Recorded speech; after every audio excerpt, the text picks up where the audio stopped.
وہ دین میں مستغرق تھے، علم دین حاصل کرنے میں۔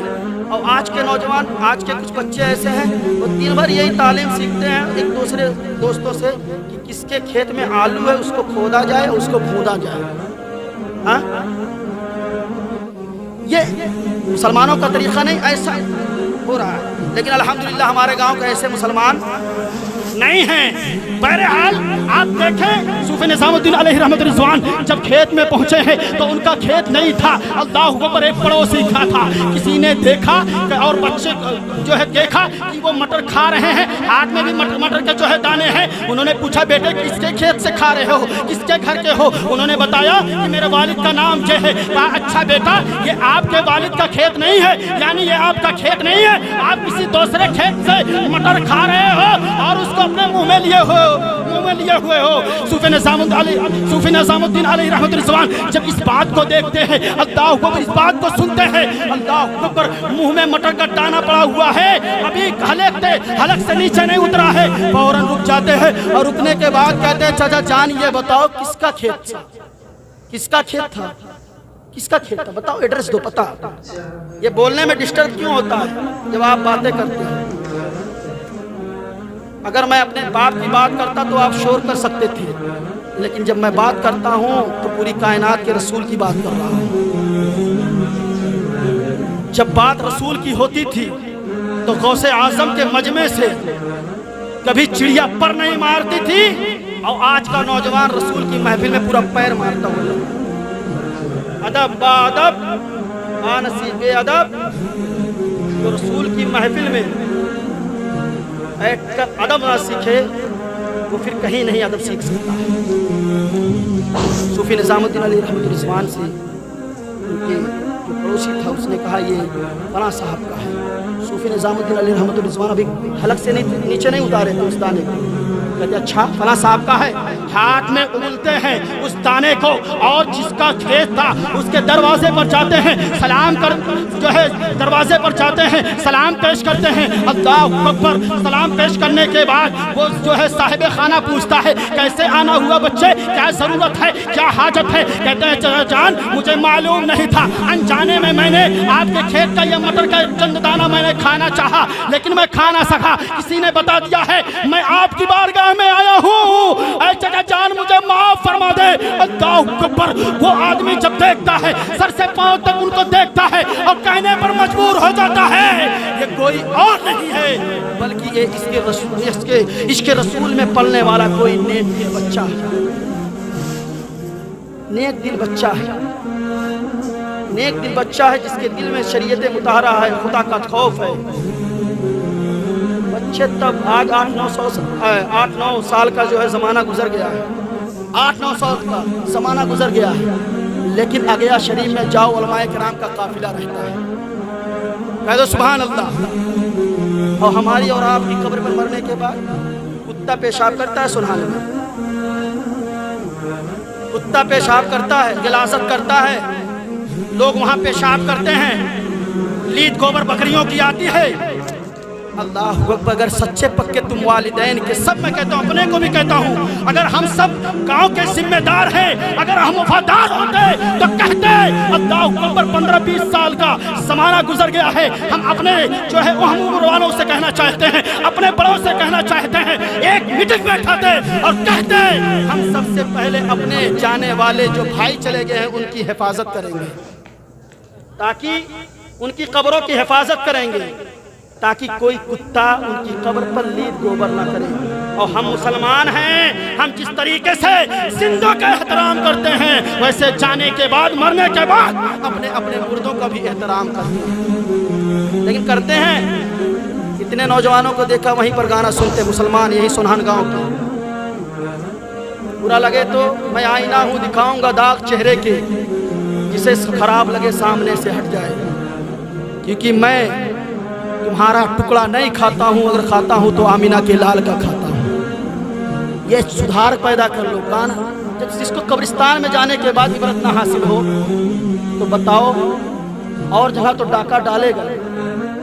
ارے بھائی یہ خیال کرے کہ ہمارے جانے والے ان کے ساتھ کوئی نہیں گیا ہے، خالی ہاتھ آئے تو خالی ہاتھ چلے گئے، کفن کا ٹکڑا ہے، 2 گز زمین ہے، مرنے کے بعد 3 دن کے بعد پیٹ پھٹنے لگتا ہے، پیپ باہر آنے لگتی ہے، کھوپڑیوں سے بال جھڑنے لگتے ہیں، اللہ اکبر، ان جو گوشت کو جن کو ہم دن میں کئی مرتبہ سنوارتے ہیں، جن میں کئی مرتبہ بچیاں عورتیں اپنے بالوں پر اتراتی ہوئی نظر آتی ہیں، میرے بال بڑے خوبصورت ہیں، میرے گال بڑے خوبصورت ہیں، چند دنوں کے اندر وہ قبر کے کیڑے اس کو کھانے لگتے ہیں۔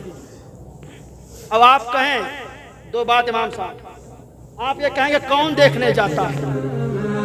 اگر ہم واقعی سچے رسول کے سچے ماننے والے ہیں، سچے رسول کے سچے ماننے والے ہیں، کیونکہ ہمارا نبی سب سے اعلیٰ و اولا، ہمارا نبی سب سے اعلیٰ و اعلیٰ، ہمارا نبی اگر ہم ماننے والے ہیں تو رسول نے کہہ دیا کہ قبر میں یہ ہوتا ہے تو یہ نہ کہو کون دیکھنے جاتا ہے، بلکہ جس رسول کی نگاہوں سے اللہ اکبر خدا وحدہ لا شریک کی ذات نہ چھپی تو یہ قبر کے حالات کیسے چھپ سکتے ہیں؟ قبر کے حالات کیسے چھپ سکتے ہیں؟ اور کوئی غیب کیا تم سے نہا ہو بھلا، جب نہ خدا ہی چھپا تم پہ کروڑوں درود۔ قبر میں یہ ہوتا ہے۔ امام صاحب کہہ رہے ہیں نماز پڑھو، چاہے میں ہوں یا آپ، بہت ایک لفظ